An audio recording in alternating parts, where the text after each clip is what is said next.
আসসালামু আলাইকুম ওরহমতুল্লাহি ওবারাকাতুহ। দিনী আমল ইউটিউব চ্যানেলের দিনী ভাই বোনেরা, আশা করছি আল্লাহ তাআলার অশেষ রহমতে আপনারা ভালো আছেন, সুস্থ আছেন।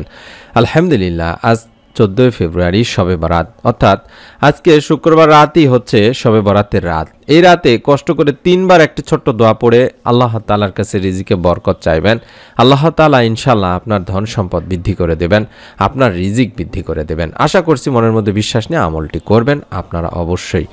শবে বরাত আরবিতে একে বলে লাইলাতুল বরাত, সৌভাগ্য রজনী। হাদিসের ভাষ্য অনুযায়ী মহান আল্লাহ এই রাতে বান্দাদের গুনাহ মাফ করে দেন, জাহান্নাম থেকে বান্দাদেরকে মুক্তি দেন থাকেন। আর এই রাত হচ্ছে মহিমান্বিত এক রাত। এই রাতে অসংখ্য বান্দা মহান আল্লাহর পক্ষ থেকে ক্ষমা ও কল্যাণ লাভ করেন। প্রতি বছর হিজরি সনের হিজরি ক্যালেন্ডারের শাবান মাসের 14 তারিখ দিবাগত রাতে এই শবে বরাত পালন করা হয় থাকে, যা আজকের রাত, অর্থাৎ পবিত্র জুমাবারের রাত। জুমার দিন শেষে দিবাগত রাতের আপনারা এই শবে বরাতের রাতে আপনারা আমলটি করবেন, অর্থাৎ ভিডিওটি আপনি যখনই দেখছেন তখনই আপনি বেশি বেশি করে এই আমলটি করার চেষ্টা করবেন। আল্লাহ রাসূল সাল্লাল্লাহু আলাইহি সাল্লাম বলেন, এটা হলো অর্ধ শাবানের রাত, শবে বরাত।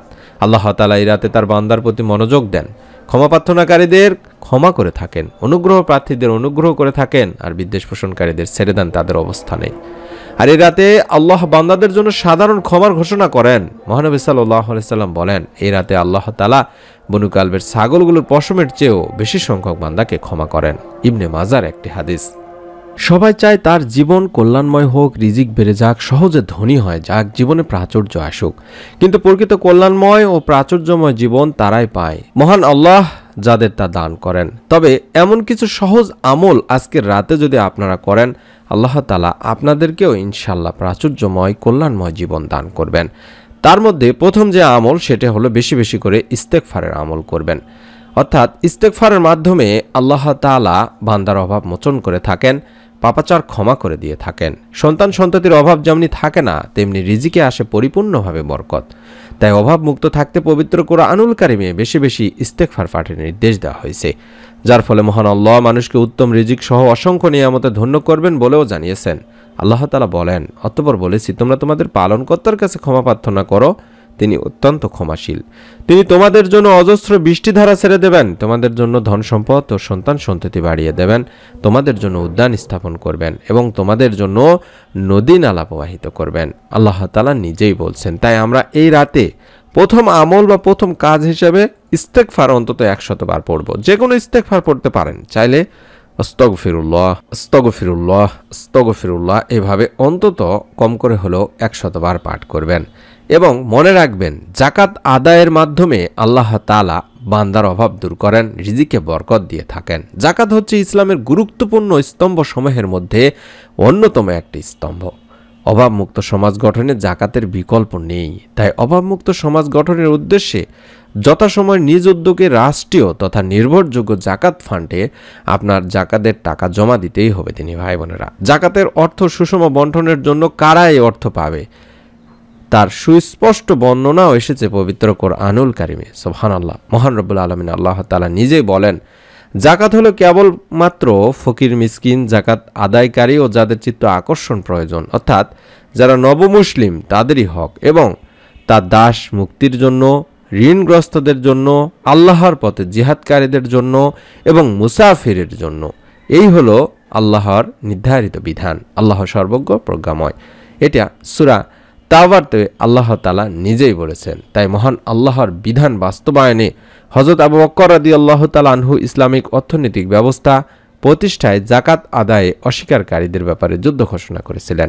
আর সে কারণেই ইসলামী খেলাফতের একজন সফল খলিফা, অর্থাৎ দ্বিতীয় খলিফা উমর খ্যাত হযরত উমর বিন ইবনে আব্দুল আজিজের এই সময়ে এসে জাকাতের অর্থ গ্রহণের জন্য কোনো মানুষ বা কোনো লোকই খুঁজে পাওয়া যায়নি।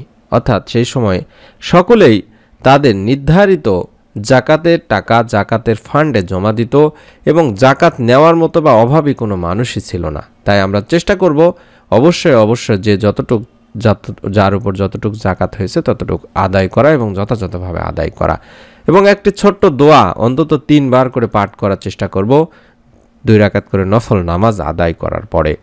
রিজিকের একচ্ছত্র মালিক হলেন মহান আল্লাহ রাব্বুল আলামিন। তাই আমাদেরকে আল্লাহ তাআলার কাছ থেকে রিজিকের প্রাচুর্যতা চেয়ে নিতে হবে। প্রিয় নবীজি সাল্লাল্লাহু আলাইহি ওয়াসাল্লাম তার উম্মতকে অভাবমুক্ত থাকতে আল্লাহ তাআলার কাছে দোয়া করার বিশেষ আবেদন শিখিয়েছেন, যাতে করে তার উম্মত অভাবের কারণে কুফরের দিকে চলে না যায়। আর সেই দোয়াটির মাধ্যমেও আমরাও আল্লাহ তাআলার কাছে রিজিকে বরকত চাইব, প্রাচুর্যতা চাইব, রিজিকে প্রাচুর্যতা চাইব, অর্থাৎ যাতে আল্লাহ তাআলা আমাদের রিজিকে প্রাচুর্য দেন, রিজিক বাড়িয়ে দেন।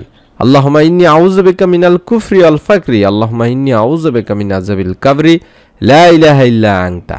এটি অন্তত কম করে হলেও 3 বার পাঠ করব, 2 রাকাত করে নামাজ আদায় করার পরে দরুদ ও ইস্তেগফার পাঠপূর্বক।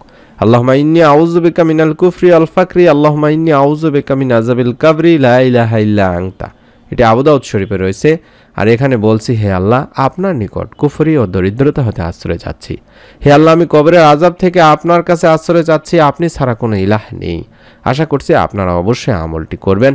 এবং এই রাতে সহজ 12 রাকাত নামাজ নিয়ে আমি আলোচনা করব পরের ভিডিওটিতে। আশা করছি আপনারা সেই ভিডিওটি পাওয়ার জন্য হলো চ্যানেলটি সাবস্ক্রাইব করে রাখবেন। সকলে ভালো থাকুন, সুস্থ থাকুন। মহান রব আল্লাহ তাআলা আপনাদের সকলকে শবে বরাতের রাতে, আজকের এই রাতে এই ছোট্ট আমলের ওসিলায় আপনাদের পরিবার সংসারের রিজিকে বরকত দান করুন। আমিন। আসসালামু আলাইকুম ওয়া রাহমাতুল্লাহি ওয়া বারাকাতুহু।